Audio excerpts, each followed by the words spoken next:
শুরু হচ্ছে আগামী ত্রয়োদশ জাতীয় নির্বাচনে লক্ষ্মীপুর সদর 3 আসন থেকে জামায়াত মনোনীত এমপি পদপ্রার্থী ডক্টর মোহাম্মদ রেজাউল করিমের পক্ষে মোটর বাইক শোডাউন।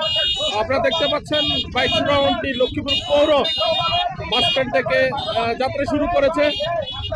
এই শোভাযাত্রায় প্রায় 4000 বাইক রাইডার অংশ নিচ্ছেন।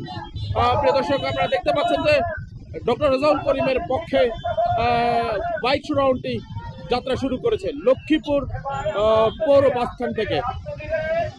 যারা আমার এই ভিডিওটি দেখছেন এবং ভবিষ্যতে দেখবেন, সকলের কাছে অনুরোধ থাকবে ভিডিওটি শেয়ার করে দেবেন। দেখতে পাচ্ছেন ডক্টর রেজাউল করিমের পক্ষে মোটর বাইক শোভাযাত্রা।